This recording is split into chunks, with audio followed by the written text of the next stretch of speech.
Thank you for joining us today. We are so excited to have Regina Miller back. She appeared over a year ago on one of our most listened to webinars, and we are equally glad to have many participants today. I just want you to know that Regina Miller and I were colleagues many years ago in our childcare positions with another company, but we have remained dear friends, and she is just a star. She owns her own childcare center, Trailblazers, in Wichita, Kansas.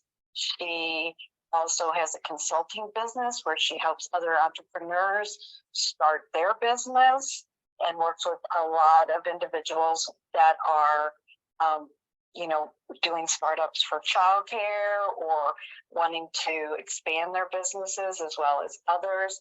She serves on many different boards. She was recently asked to do the commencement address at, I believe, Friends University, right, Regina? That's correct. I mean, I could go on and on and on, but I think rather than do that, I'm going to let her light our fire because there's nobody better for that job. So thank you, Regina. Thank you for the honor. I am so excited to be here with all of you today. I don't think I've slept a wink because after 45 years in early childhood education, I have so much information to share, and yet my joy, my light's still lit. And so I wanted to do just that for all of you today. I'm going to jump right in with our first slide. Please, Mariah. We're going to talk about burnout because, you hear that word so much. So I'm hoping that every participant that wanted to know what is burnout is on already, because I'm going to clarify you a misunderstanding. There is a vast difference between burnout and being stressed. And I can honestly look you all in the eye in the camera this morning and tell you that I have been stressed, but I've never been burned out. And a lot of people say, oh, no, that's impossible. There's been some time when you didn't like your job. That's not true. I felt stressed in my job, but never a time where I wanted to just throw in the towel and say, that's it, Regina Miller's burned out. So I'm going to explain what the difference is. So if you have pen and paper, I want you to use it right now. So I'm going to tell you what the difference is. When you're stressed, it feels like there is an end in sight, but it's stressful as you go through it.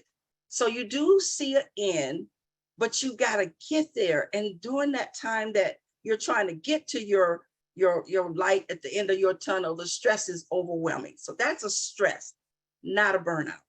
A burnout, on the other hand, is a negative emotion, and it withdraws you from all aspects of getting help. You just feel overwhelmed intellectually and physically. And then there's nothing that can restore you. No matter if someone gave you a big raise, if they gave you the perfect classroom, we all know how that goes. It's perfect for a while till we get the next child enrolled. So no amount of fixing burnout can help you. What I'm going to show you today is some techniques to use to avoid getting to that particular point of burnout where you feel like, I just can't do this anymore. So I'm going to start with burnout because everybody knows what stress feels like. So a burnout is emotional, mental, and physical exhaustion. It feels like you're doing too much on your job, that no one else is pulling their weight. It feels like the hours are long. You're not spending enough time with your family. But I have some great news for you. If you would stop in the middle before you get to the burnout part, there are some clear indications. And this happens to a lot of tenured teachers and administrators. So you become irritable and impatient with your coworkers. The coworker can just say good morning and it triggers, I don't want to be here. And someone may ask you what's wrong. And I don't know. You get a lot of that from a person that's burned out. They can't articulate to you what that emotion feels like, because again, no amount of anything we're going to do is going to satisfy the burnout. So I want to make perfectly clear when people say, I'm burned out, you have to be very careful with that. It's a red flag. It means that you're no longer going to be very loving on the job. And you all know that in our capacity of work, the children come first. And when you're not patient with a child, it comes across in an unloving way. You're saying no all the time to your students, but you're not explaining what they can do. You're just saying, no, sit down, no, go eat, no, no, no. That's a burnout on the teacher level. On an administrator's level, and I'm going to be going from both spectrums today, ladies and gentlemen. I'm going to say administrator and I'm going to say teacher, because the burnout can sometimes start at the top. You get a burned out administrator that's not motivating the staff, and then the staff, it trickles down. Remember, burnout never trickles up. I've heard administrators and I've coached directors that say, Coach, I think I'm burning out. And I'll say, well, we need to move you out of this position. Is there someone else that can take over until we work together and maybe see if we can relight your fire? Because you do trickle down, not up. Just like running water, if you ran the water, it's going to go down, not up. So if the administrator's coming in and we don't get a good morning, we don't get a how are you today? I hope you have a great day. Do you have everything you need? We just get a barricaded manager, meaning that manager goes instantly into their office and they barricade themselves and they're hoping and praying nobody comes or calls. That's burnout. It really is. Lack of satisfaction from your work happens when you're burned out. Again, I talked about not being able to refuel that, but we're going to talk about ways to do it. You feel overwhelmed and unable to meet demands. What that feels like is someone might say, I need your lesson plan by Friday. If you're an administrator, they may say, I need your accounting reports by Thursday. And you're on Monday and you just don't see an end to it. That's a clear sign of burnout. Mariah, you can turn for us.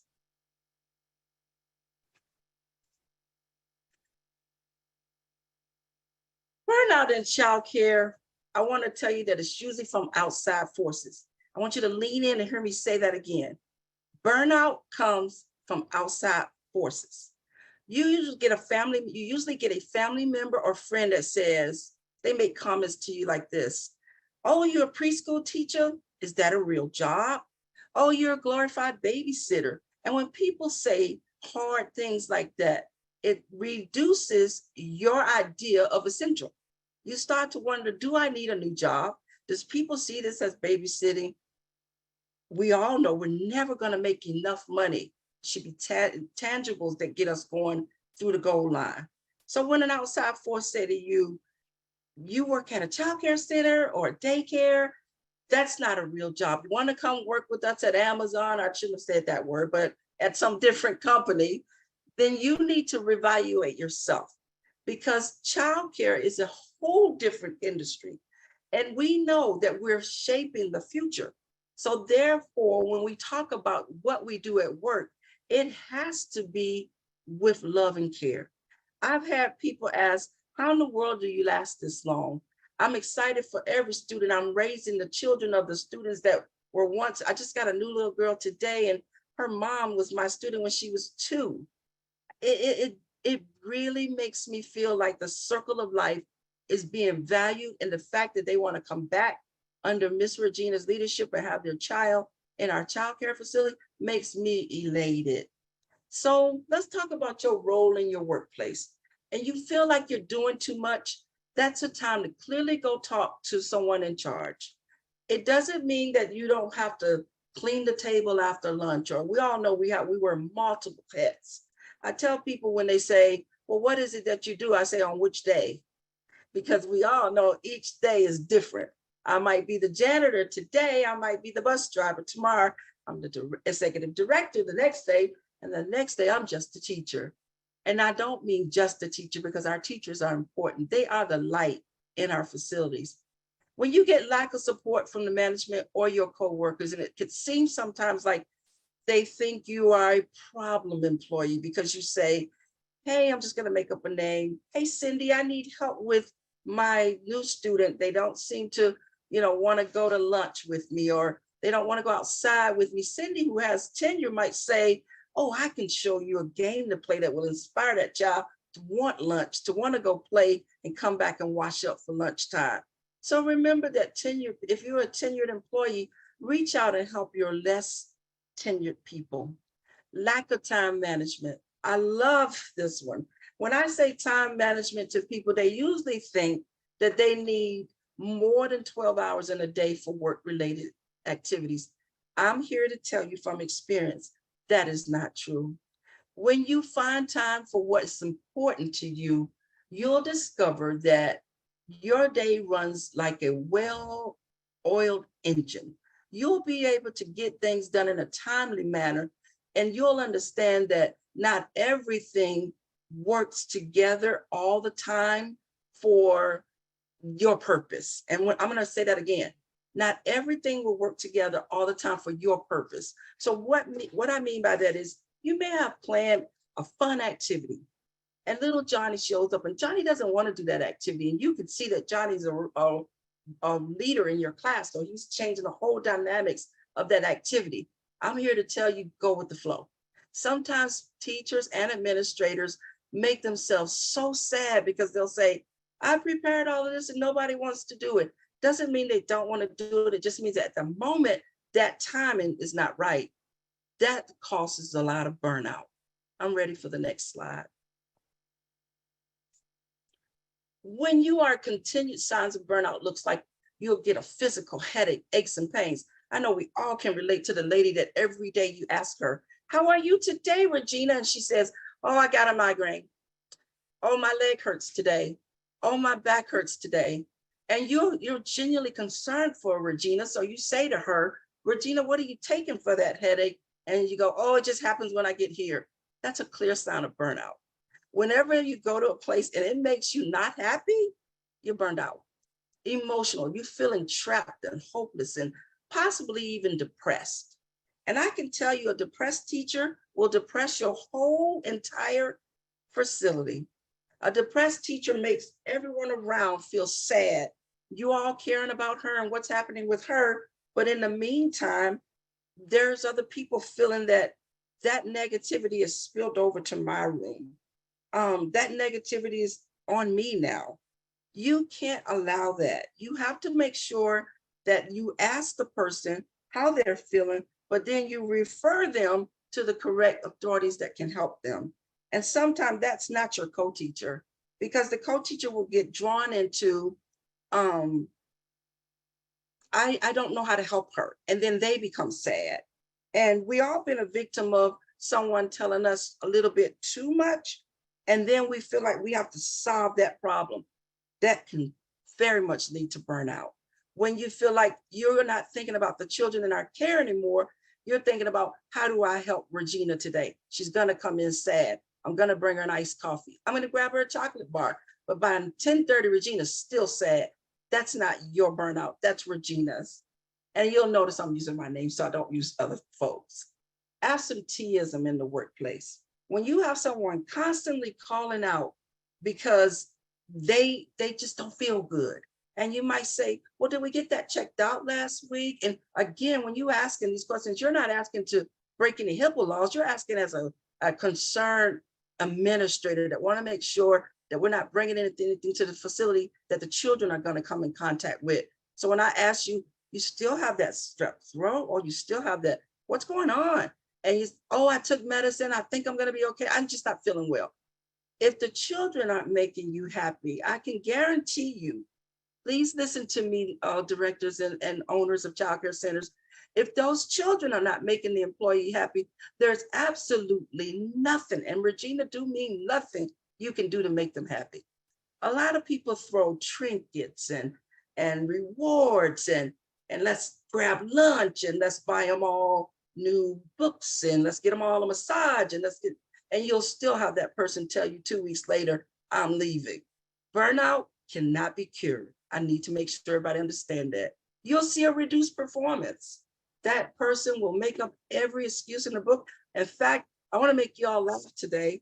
Hey, I'm really truly going to publish a book over my years as an administrator, over 35 years as a leader. I've got so many excuses that there's some new ones coming out from the younger generation, but back in the day, I got some pretty cool doozies of why I can't come to work. And that's a clear sign of I'm not going to keep listening to every day I don't want to come to work. I'm going to have to ask you, do you need to step away? I'll take the next slide. Here's some proven strategies to prevent burnout. You hear it all the time. It's in the news. It's in every magazine article. Myself, as someone who is a consultant and a trainer, I talk a lot about work-life balance. And folks would say to me, Ms. Regina, that's just not possible. Yes, it is. When I tell people you need to go and get a massage, you need to go and get your toes done, a pedicure, manicure, you need to go to the movies, you need to go sit with a friend. How about you just love on yourself and get in your car, drive to a lake or a park and look at the trees? That's work-life balance. Work-life balance doesn't always mean that you need time off. It just means you understand I've given the very best I can give at work. Now I'm going to go home and take care of myself so that I can come back and be the very best person, administrator, teacher, whatever your role, you're needed. The roadmap for the next 30, 60, 90 days, you got to reevaluate what your goals are. A lot of times people will get a job and they will think, I'm going to stay here. You know, it used to be in my day, and I'm going to show my age here, you'd come to a job and you'd say, I want this job for the next 20, 30 years. I want a career here. I'm going to grow here. I'm going to get my degree and I'm going to stay and I'm going to become the director. I'm going to be staying. I'm going to become the owner. I'm going to open my own facility. When you have a roadmap, you know where you're going. We all heard the saying, without a plan, you're going to fail. And that's what a roadmap looks like. It doesn't mean that you're going to give the company that you're going to 30 years, but you got to have a plan for yourself. And I went all the way past the 10, the 5, the 20-year roadmaps, because I can remember being 30 years old and saying to myself with 2 small kids, oh my goodness, I'm going to own a child care center, and looking at my bank account and going, how's that going to be possible? We got to put these through to college. But everything's possible if you plan. You have to learn to delegate your tasks. When I say delegate, I really want to explain what delegation looks like. Delegation is not I give you the job that the administrator asked me to do because I don't want to do it. Delegating means that I need your input. Remember, when you delegate to a person, you're actually saying, I trust you. I want to see what your ideas are. I want to see what you have. What can you bring to the table? Delegation should never be done out of mischief. It should never be, I don't want to do that, give it to Sarah. No, it should be, you know, Sarah's a great artist and we need to put a mural up. So have Sarah sketch us out what we want the artist to draw us. You have to delegate where people feel empowered. That prevents burnout in yourself. It also prevents burnout for the person that you're delegating to. No one, myself included, want to feel like you gave me the job that you didn't want to do. So that's why you asked Regina. It's not okay. Remember this too, I just did a whole big segment of this saying no to a healthcare group here in Wichita. Saying no does not look disrespectful. Saying no is not done out of I'm over you, I'm the boss, and so I get to say no and I get to tell you to do it. Saying no means that I have a lot on me right now and you're asking me to help you with your lesson plan. I'm going to send you to the teacher down in room 2 who's been with me for 10 years and she's great at curriculum. So go over and sit with her and ask her, maybe she can help you. Saying no does not mean that you make people feel like there is no end in sight. These are ways to prevent burnout. Remember that we're talking about preventing burnout. You have a new team member and they're looking around. They look like a little deer in headlights. You might say to that person, oh, Mary, just play with them. Just make sure they're clean. Just give them their lunch. Make sure they go home with their 10 fingers, 10 toes, 2 eyes. And let's just have a fun day. You don't understand the pressure you take off new Miss Mary when you make her feel like I don't have to compare up to Regina, who's been in the game over 40 years. You don't. We're each coming with our own gift. We're each coming with our own strength. When you use your strength, you'll discover that you give the very best that you can give. And guess what? I want everybody to lean in again. You're unique. You're bringing something I don't have. Just because of tenure doesn't mean I have better ideas. It means we put our ideas together and we become the best we can be together. Please, ladies and gentlemen, always focus on the good. When you focus on good, you say to yourself, I see we're short-staffed, but I see that my director is interviewing like crazy. I see that my director is training like crazy. I see we're trying to turn this around. So I'm going to use my good to focus on what I can do to help this situation. Remember that. A lot of people can see the negative. Negative is always easy to spot. We can always look at each other and say, well, we'd be better if we had longer lunch breaks. Well, we'd be better if we could just get one more person. But until we get that, let's do the very best we can. Again, keeping the main focus on the children. I'll take the next slide. When you fan the fire, not smoke, you get a better blaze. All I'm going to tell you today is that when we focus on what we came there for, which is, I know for myself speaking, I started in childcare as a high schooler, and I was so eager to work at a childcare. We called them daycare nurseries back in the day. They were called nursery centers. And boy, I couldn't wait to get out of high school fast enough to drive over and just get to that church daycare and just give Miss Arlene my best, because I wanted to be just like Miss Arlene. She walked around with her glasses and her clipboard, and she'd always come play with us outside, and she had great ideas. And the most part, lean in real close, she always looked happy. It didn't matter if we were short-staffed. It didn't matter if there was a problem in the facility. Miss Arlene always held her head up and came around and gave us her best. That was my call into childcare. Like, this is what I want to do. I want to be just like her. Then I had an older sister who was a teacher, and Sylvia always looked so happy with all the kids around her legs, just giving her hugs, and they would tell her how much they love her, how pretty she was. And I thought, wow, if I could go to a place where I get told I'm pretty every day, that'll work. So kids see the good in us, remember that. So when you focus on the fire, what creates happiness for you at work? When you say, I'm not going to look at the smoke that's going on around me. I know that my classroom is great, and I'm going to help Jan next door be just as great as me, because you all know that we're only as good as our weakest link. So when I see Jan struggling, I'm going to go over to her and say, hey, I got this idea. I've got this training I went to, and I want to share it with you. And what can I do to help you? Be very, very earnest when you ask people, what can I do to help you? Remember, it just shouldn't be a word. It shouldn't be, oh, ask me for help when you need it, and then I come over and you're exasperated. You're, not right now, I got my own kids. That shouldn't be the case. It will stagnate the person who's trying to not to burn out, not to come back to you if you give them that vibe. So please be careful when you say, I can help you. Sometimes that means that you say, I've got great curriculum ideas. Meet me at Barnes and Noble. We're going to get a coffee. And the person who you're helping might say, I'm going to buy the coffee. And boy, will your administrator be so happy.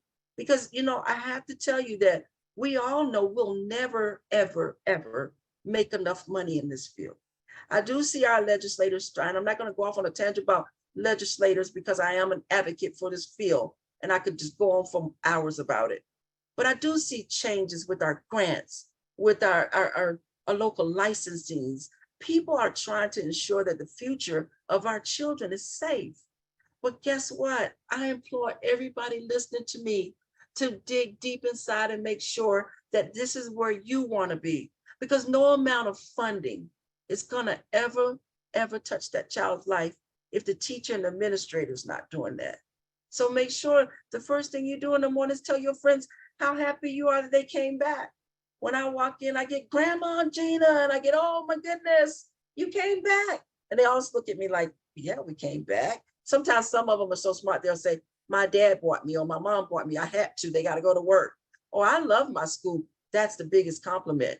When you get someone that says, I love my school, they're not feeling your burnout. They're not feeling your bit of stress. And we're going to all get stressed. I do want to point that out. At some point or another, you've heard me say, and I do admit, you get stressed, but you have to know what to do with that stress and how to fix it. You can't be stressed. I have a rule at my place. You can have one bad day because there's only 5 in a week. We only work 5 days. So you can't come in here Monday, Tuesday, Wednesday with a bad day. You can have any one of those days you like and say, it's just not a good day, Miss Regina.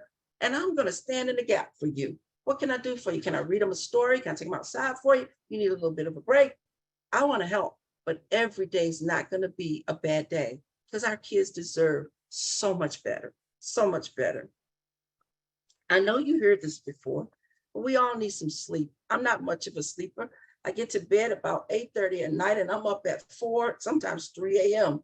and I'm up for the rest of the day. But yes, I go to bed with the chickens and get up with the roosters. But I need everybody to understand that a tired teacher is not a good teacher. I've heard folks joke, oh, I wish we could take naps with the kids. Yeah, but who would be making awesome program while they're sleeping? Who would be ensuring that safety and sanitary measures are getting taken care of while they're sleeping? So we can all sleep, but we can all eat. And we all eating together means that we've got a great place to come to. So ensure that when you say things, be true to your heart.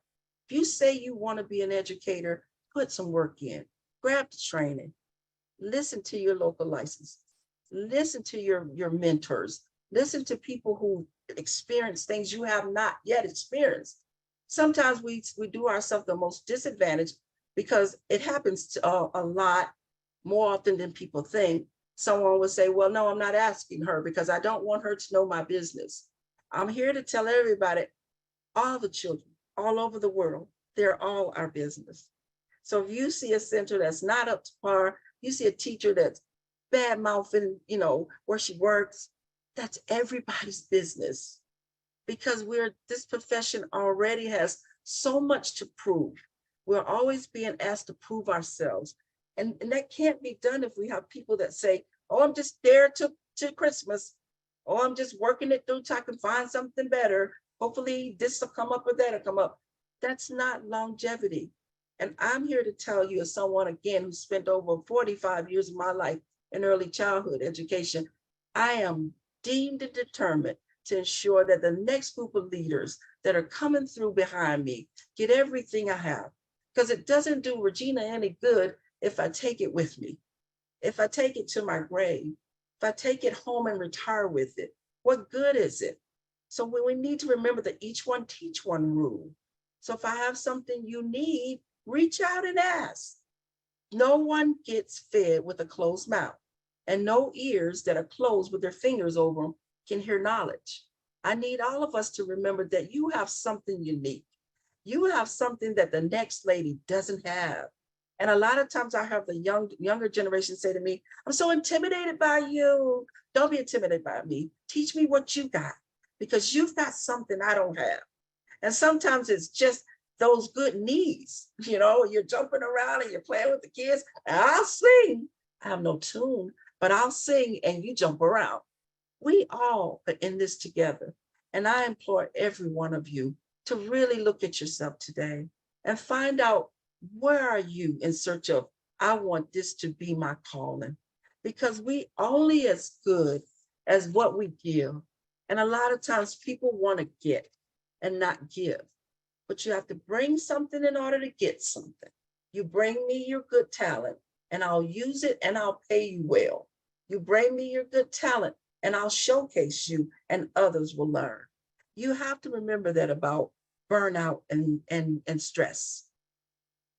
I hope that today's webinar, I know I've dropped a lot of information, but if you take nothing else, I just want to recap on the difference between feeling stress and feeling a burnout. The stress is something that can be fixed.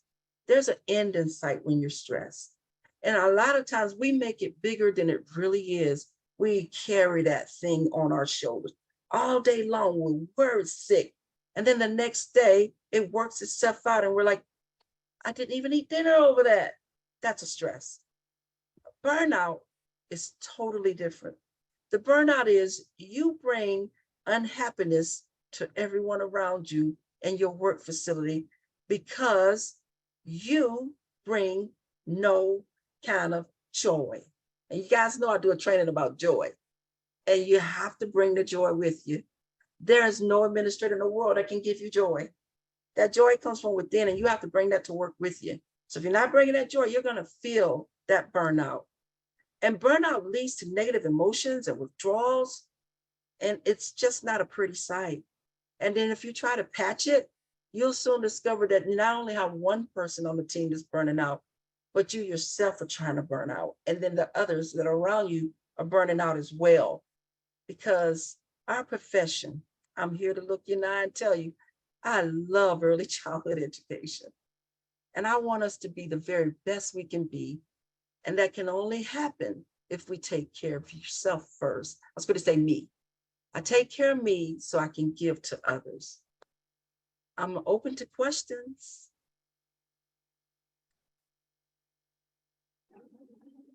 Feel free to either raise your hand or put any questions or comments in the chat. Okay, we've got someone. All right, Faith, I'm going to go ahead and give you permission to speak, okay? You can go ahead. Hi, Ms. Regina. This is Faith. Ms. Regina has been a great mentor to me for many, many years. And there's something that she said that I could quote her word for word. When you delegate, don't delegate because it's something that you don't want to do. It's something that not necessarily you wouldn't do. And I live by that. And as being an administrator, I love that she taught me that, because I look for talents in all of my staff. And 20 years later, Ms. Regina, I still look for talents in all of my staff. And thank you for reminding me of that. Oh, Faith, you make my heart happy. You make me so happy. And I watch you from afar. You need to know that. And you're doing an amazing job. Keep the good work up. One of the things that used to work for me, Miss Regina, is when it came to delegating, is that I often found people on my team did things better than I did. Absolutely. And so those are the things that, you know, I actually needed their help. Yes. And actually, you know, there's people on this phone today that's, you know, that provide me that help so that together we do a fabulous job. And then again, it also gets things done, and yes, usually in a better way than you can get them done. So that's right. You know, it's one of my favorite things: delegate, but don't abdicate. That's it. That's it. And by the way, Cindy called me a colleague, but she was actually my supervisor. And I love the fact she taught me, she doesn't know I'm going to say this either, guys. She taught me teamwork, that you don't say someone work for you, they work with you. Because when I work for you, I feel degraded. So I want to work with you. And she did. She was the absolute best. Even sometimes I got the honor of calling on someone and saying, I need your help. And you think, oh my goodness, my boss wants my help. I feel empowered. So thank you, Miss Cindy, for empowering me and many others to feel like we had a value. Well, you definitely did, and you still do. And it's obvious that you are reminding all of us today, you know, how to address our burnout or our stress. And we all have it, right? Yes, I mean, we do. all have Yes, we those do. moments. And Yes, I always say, don't call a person that's down when you're down. Oh, please don't. Up. Cindy, that is a good advice. I forgot to hit on that one. I kind of touched it a little bit in my presentation, but when you have a friend, I'm gonna tell you about friends. When you have a friend in the field, and I'm not gonna say that they're your personal friend, but they're a colleague, and you know them because they run the center down the street, but they're having a problem with enrollment as well. If one of you is not happy, don't call each other. Because if you both call each other and go, I don't know what's going on, I'm not getting any enrollments, and the other one goes, yeah, I'm thinking about packing it up. Well, you're really gonna pack it up? Well, I'm gonna pack it up too. Don't do that. I always get a call from people that say, Miss Regina, I couldn't think of anybody else to call this morning, but I know you, I saw you on Facebook, you're smiling, you've been up since 4, help me out. And I'll go, what's going on? And when we finish talking, they'll say, I just can't thank you enough. I don't need anything. So I need you to take care of the kiddos. And that's what I want. We got a lot of people on this phone call. So if you've got a particular stressor, or you are really, on the verge of, making a decision because you feel burned out, don't think you're alone. And Miss Regina's here, and we're all here to build you up and talk you through it. So don't hesitate. And if you have some, things that you do to bring happy into your center every day, Tell us tell us about it. Let's have a conversation. Absolutely. The chat is open. If you want to share anything, please raise your hand. Oh, yes. All right, Miss Diane. Yeah, unmute yourself. Hi. Okay, so I've been doing daycare or childcare.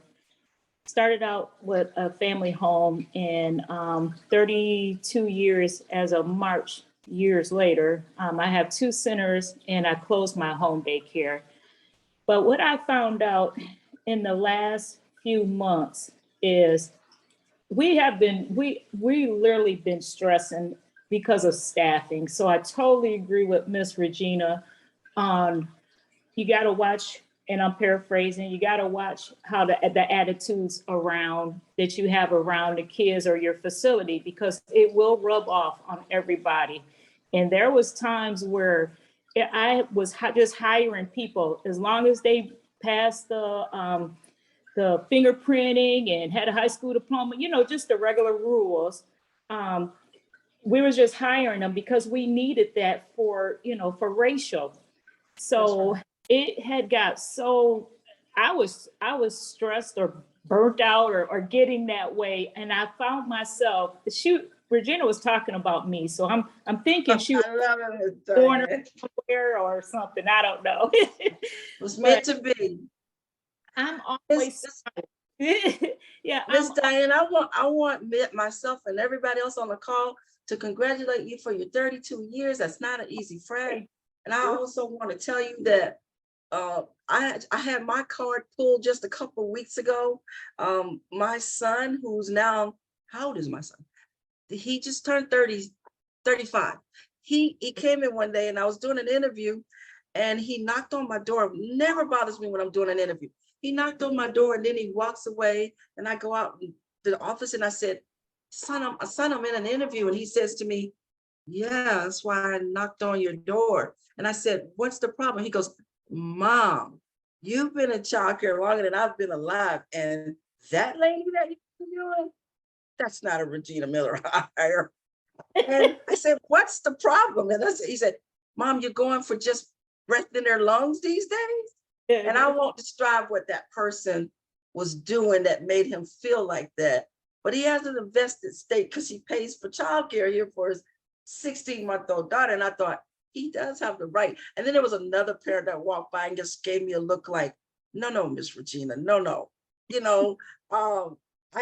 We sometimes get afraid that the need will not get met, or we're not going to have enough staffing to meet the licensing regs. But we have to remember that quality over that quantity is always best for our children. And I would rather tell parents, I'm sorry, I'm gonna have to close that room till I find you a teacher and risk losing that enrollment than to put the person that my son saw me hiring or interviewing. So anyway, he gave me a little dose of my own medicine. It was like, if my sister was here, which she passed away, he said, my sister was here, she would just call me on the phone right now and say, come get your mother. Right. So, you're not alone. Thank you for bearing your truth, and know that if you ever need me, just reach out. I sure will. Well, the thing is that I think it kind of like, because we have director meetings, and I would hear in the director meetings, like, oh, we just need a warm body. We just need a warm. But we don't. I say that to say about 2 or 3 months ago, after all the burning out and all that stuff, I just said, okay, this is it. We're not hiring anybody else unless they have qualifications and, all the checkpoints that the director and I had sat down and said, and is it a burden on us right now? Yes, because we don't have the children, we're not full capacity yet. And we just added on a new room. But it is so much better. It's so peaceful that when we walk in there, the teachers that I have are so wonderful. And so I love that peace that we have now instead of the chaos and everything that we had in the past. So is it worth it? Yes. It's worth the peace, even though we don't have, as many children as we would like, it don't matter. So That's right. And I just think, everything's going to work out. It has for 32 years. So it will. We got to remind ourselves. I always, Diane, I'm going to share this with you because of your tenure too. Because when I say this to people who haven't been in the field very long, they look at me like deer in headlights. But this too shall pass. And remember back when we thought we weren't going to make it through that time. Yes. And we're here. We're here to tell the story today. So sometimes when it gets a little rough, I go to my car, I put my hands on my temple, and I go, Regina, remember 1997? You remember 98? Remember 99? I mean, I have to take myself way back to remember that I'm still here. So it's gonna work out. Yes, it will. So Thank you. Thank you. We have about room for one more live speaker to make comments if Miss Regina will allow, and then we'll go to wrap up. So I'm going to go ahead and give Nedra her moment to speak. So I'm going to go and do that right now. Go ahead, Miss Nedra. Can you unmute yourself?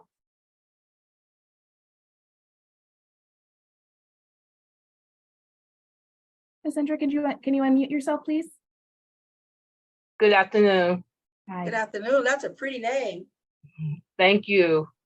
I feel like I've experienced your life. I've been in the field 45 plus years. Okay. And the things you say, I live by. And I tell people that I'm blessed because over the years, because I'm the type of person that works with the staff. If that floor needs to be mopped, I'm not gonna say you need to mop the floor. I pick up the mop and I'm mopping the floor. And I do little things to keep them in my heart. Every day is a challenge, but when you walk in that door and those kids make you feel better than it was 10 minutes ago, you know you've done something right. My daughter is in her 50s, and she used to always say, oh, it's that school. But that's right. I did it before her, but it's in you. That's right. That's in you, and it's hard to let go. Yes, it's almost time for me to go home, but it's hard to go. I have children that's bringing me their children back.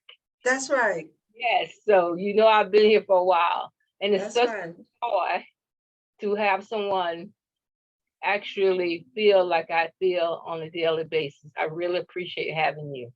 Thank you. Thank you. God bless you, and keep on keeping on. I'm trying. We have to. Thank you all so much for joining us today. As we're wrapping up, and thank you all for such your thoughtful comments and insights on, this essential industry that you're in. But we want to wrap up. So we have that one question about how we can contact you, Ms. Regina. If anyone has questions about childcare or, center opening advocacy, anything like that, how can they get it? Absolutely. Storm, if you would, in the comment section, could you please put my R. Miller Consulting there? I don't like to tie up the child care's phone, but my phone number, and I'm going to give it, but I got a pen and a paper with you, is 316-207-5794. That's also the phone that's used for my businesses. So don't feel like you're bothering my personal phone. That's not my personal phone. Can we Go get that ahead one and more use- time? Yes, ma'am. That's 316-207-5794. Because I don't like to tie up the Trailblazers Academy phone, which we use that, for the business here. And also, I have an email that if someone wants to email, you can put that up there, guys. Sure. I have a website. My website has the email on it. The website is rmillerconsultingllc.com. Again, that's rmillerconsultingllc.com. And there, I just seen you put up my email address too. That's perfect. But again, I love childcare. I love our industry. And I feel as passionate about our industry as the presidency of the United States of America. So if I can help in any way, don't hesitate to reach out. Miss Regina, I think we have a few more minutes, and there was a question in the chat that I know you and I have talked about a lot in our interactions, but and this is from Shanna, and Okay. she's probably not the only one that really has this question, but how do you handle working with two coworkers that are always bickering because one doesn't work much in the room and one thinks she works too much, and you're stuck doing all of the work? That's a great question. First of all, we have to remember that everybody has a strength and a weakness. I think I'm pretty good at this when it comes to finding what a person's strength is. Maybe one of the teachers just like doing the safety and sanitary measures. She's like cleaning the tables and getting the kids' hands washed for snack or breakfast or lunch. And the other one, she likes to do curriculum. When you find someone's weakness, I want to be real clear with this. Never focus on someone's weakness. What you need to focus on is their strengths. When you focus on a person's strength and compliment them and say, hey, Miss Cindy, I really like the way you always get the kids ready for lunch, and you do such a great job with making sure that all the hands are clean, the faces are wiped. Cindy then will go on to the next task for you. She's going to say, well, you do great at curriculum. Would you teach me that? Remember, no one is going to knock on a door that they think is going to get shut in their face. So if you have a teacher that's strong in one area and one's weak in another area, don't focus on the weakness. Let the person be the very best they can be. It might seem like they're just running around in circles and just always cleaning, never helping you with the transition from one area to another. But once they watch you enough, I've seen this happen in my career more than once. Once they watch you enough, they're going to want to learn your strength. Because I don't want to be just the person that wipes the table. I've had folks come to me and say, Miss Regina, I started here just as an assistant teacher, and my goodness, now I want to be in management with you. I want to learn something from you. When people see that you don't make them feel bad about what they're not doing, they will come rise to the occasion. And I know that sounds hard to believe, but again, if it's two teachers in a room, no bickering. Talk to that person. Say, hey, Jasmine, I noticed that you really do a good job with the cleaning, but I want you to read a book today. Put her on spot. She's gonna say, I don't read as well as you. I don't do the animation like you. No, do what you do best. Let the kids see that you can come to the carpet, sit down in your style and start reading. That's how you train people. You don't train them with, I'm gonna go talk to the director. I'm getting sick of this. I'm always the only one. I need another raise. They're not doing it. No, we didn't all come here knowing. It's like our kids. They're here to learn. I have to tell people, you're the teacher. When they say, he's hitting a friend, well, he doesn't know that he's not supposed to hit friends yet, because this is his first childcare experience. There are 6 other kids in the room with me, and I'm gonna hit them. Till you tell me that I need to use soft touch, that this is school, be nice. So same with adults. I hope I answered that question, because I'm very, very passionate about, we don't make people feel like you're just lazy and you shouldn't get your paycheck, because they don't know. I'm assuming she doesn't know. And it might be a side conversation with the administrator and the 2 teachers. that doesn't happen in a threatening manner in the office. Don't go to the office, folks. Go outside on a play yard. Go to the break room. Go somewhere where it's neutral ground and we say, hey, you two, you guys are working really good together. Anything I can help with? And let them kind of look at each other, and it has to be a conversation. No one reads minds, not even me. You can't That read a was, mind. that is definitely, I'm glad you brought that up in the, you know, as far as setting down with the two of them together and saying, okay, I've heard, you know, from each of you. You, right. Now, let's think about, you know, what can we do to change, you know, what is currently happening from both perspectives, but they need to help solve the problem. Oh, And- yeah, you're putting that back and- in their court. Right. Yeah. And sometimes if you do have two leadership potentials working together, and if you have the opportunity to give them each their own classroom, but again, I always think of two employees I had years ago. I'll say teacher A and teacher B. And teacher A always complained to me that teacher B didn't clean up the messes that, you know, she made. And the reason that teacher B made so many great messes is she had great activities for the children and let them be messy. And teacher A was a clean freak and she didn't like for the children to make messes. But boy, she knew how to do a great circle time, and she knew how to, you know, keep the children entertained in other areas of the, you know, of the day. That's it. And but they couldn't, and they would complain to me about each other. And it was finally just setting them down and saying, you both are fabulous. And how can you, how can you work together to accomplish the goal? And, you know, stop seeing the negatives about. One of the tools I've used before in my management is I'll say, hey, Cindy, write down all the things you enjoy doing in the classroom. And then, hey, Storm, you write down all the things you enjoy doing in the classroom. We put the list together, and sometimes they look at each other and laugh and say, I didn't know you wanted to do that, because they don't talk. It's more of a robotic, we got to get these kids together. We got to go outside. We got to go to this, but you have to talk to the cohort when you're co-teaching. There has to be that communication. And again, it's not focusing on you never, ever, ever do a project. It's, well, I really like the way you get that project cleaned up so I can get them outside, you know? Let's look at the strengths, not the weaknesses. And Shanna, don't do their work for them. Oh, no. If you got to do their work for them, Shanna, you got to start looking for somebody else. True. And I also Shanna, wanted to, another thing I don't do or encourage is and people who worked for me before, I've had some that absolutely hate this method. And I'm sure they would tell you that. But if you got a problem with Cindy, I say, hold on, let's get Cindy so we can all talk. Because I don't want to just be the person that you feel like you can come tell me everything you feel bad about Cindy, but you haven't told Cindy, we're adults.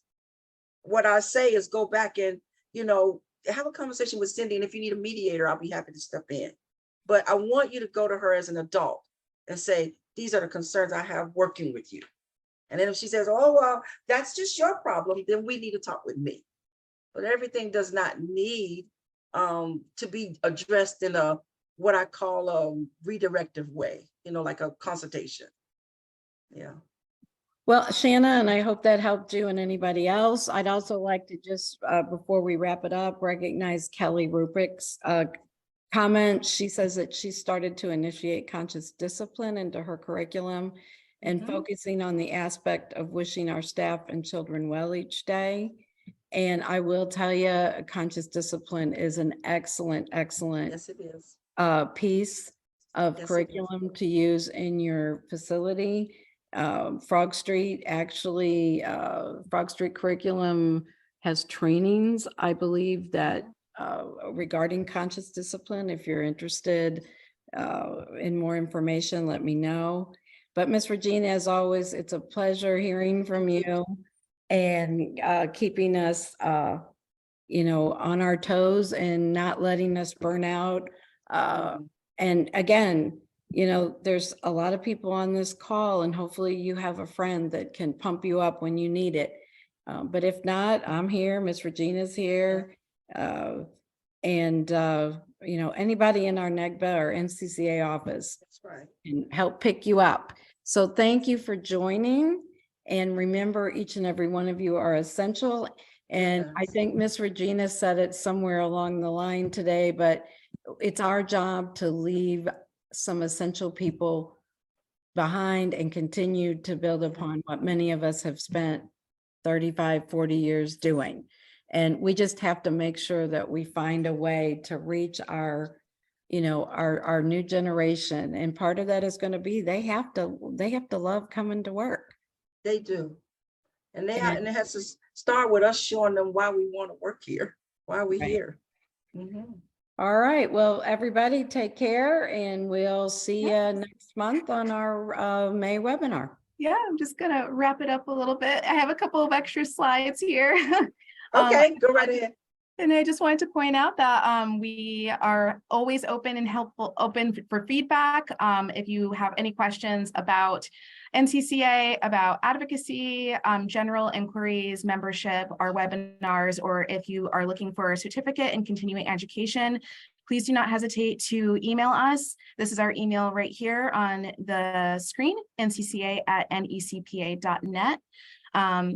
Also, please feel free to join our advocacy calls. We are partnered with Early Care and Education Consortium, ECEC.